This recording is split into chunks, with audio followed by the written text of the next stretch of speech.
تو آج یہ اردو زبان کی دوسری کتاب کا سبق نمبر 26 ہے، تو اس کو ہم پڑھیں گے، اور یہ ایک نظم ہے۔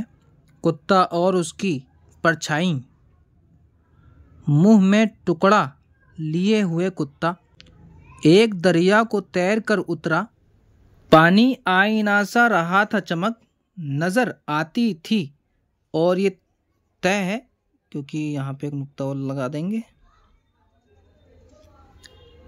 تہ کی مٹی تک، یعنی جو نیچے کی مٹی تھی وہ بھی نظر آ رہی تھی۔ اپنی پرچھائی پر کیا جو غور، اس کو سمجھا کہ ہے یہ کتا اور، منہ میں ٹکڑا دبا رہا ہے یہ، گہرے پانی میں جا رہا ہے یہ۔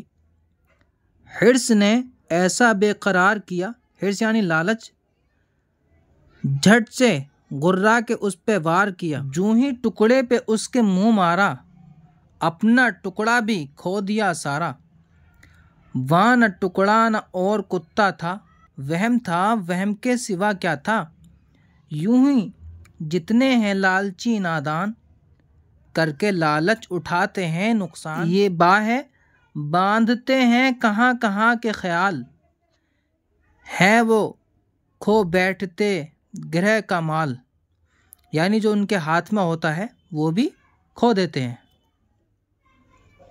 اور یہ یاد کرنے کے لیے غین واو زبر غور آ ساکن غور یعنی توجہ کرنا، حار حاضر حرص صاد ساکن حرص یعنی لالچ، واو حاضر وہ میم ساکن وہم، وہم مانے خیال، نون قاف پیش نق صاد الف زبر سا نقصان نون ساکن نقصان یعنی گھاٹا۔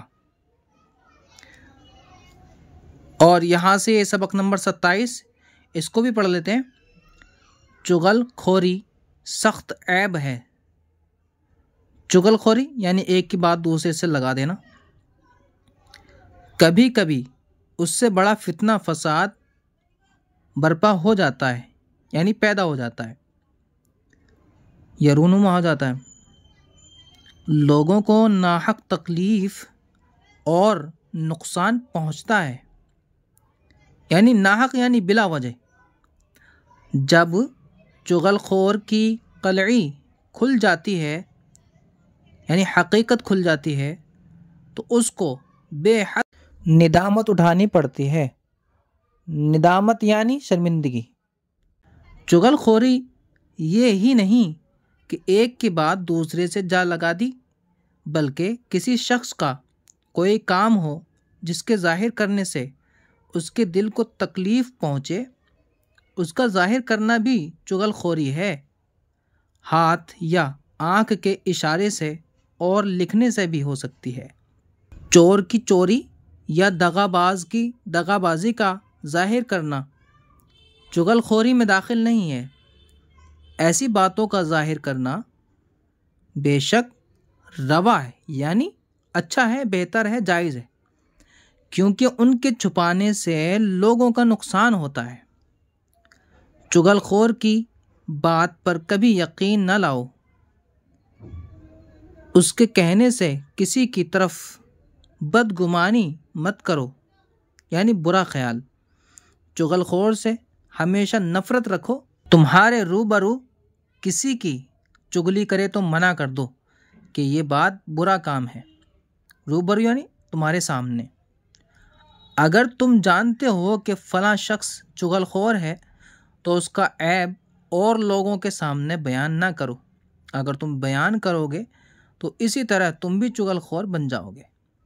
اور یہ شعر ہے، چغلی ہے برا کا، برا کا یہ میم بھی آنا چاہیے یہاں پر، تو ہم اوپر لکھ دیتے ہیں،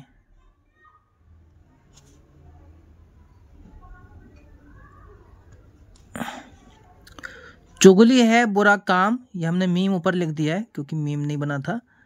بچو اس سے ہمیشہ، جو لوگ ہیں بے شرم انہیں کا ہے یہ پیشہ، یہ لت ہے بری اس سے نہیں ہاتھ کچھ آتا، لت یعنی عادت، اکثر تو چغل خور ہے ذلت ہی اٹھاتا، یعنی اکثر یہ ہوتا ہے کہ چغل خور کو ذلت اور رسوائی ہی اٹھانی پڑتی ہے۔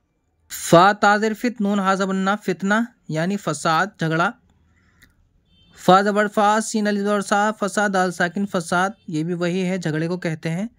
نون زیر نی، دال علی زبر دا، ندا، میم تا زبر مت، ندامت یعنی افسوس، شرمندگی۔ را زبر را، واو الف زبر وا، روا یعنی جائز، ٹھیک، بہتر۔ تو یہ ہم نے 2 سبق پڑھے ہیں، یہ سبق نمبر 28 یہاں سے ہم اگلی ویڈیو میں پڑھیں گے۔ ملتے ہیں اگلے سبق کے ساتھ، اللہ حافظ۔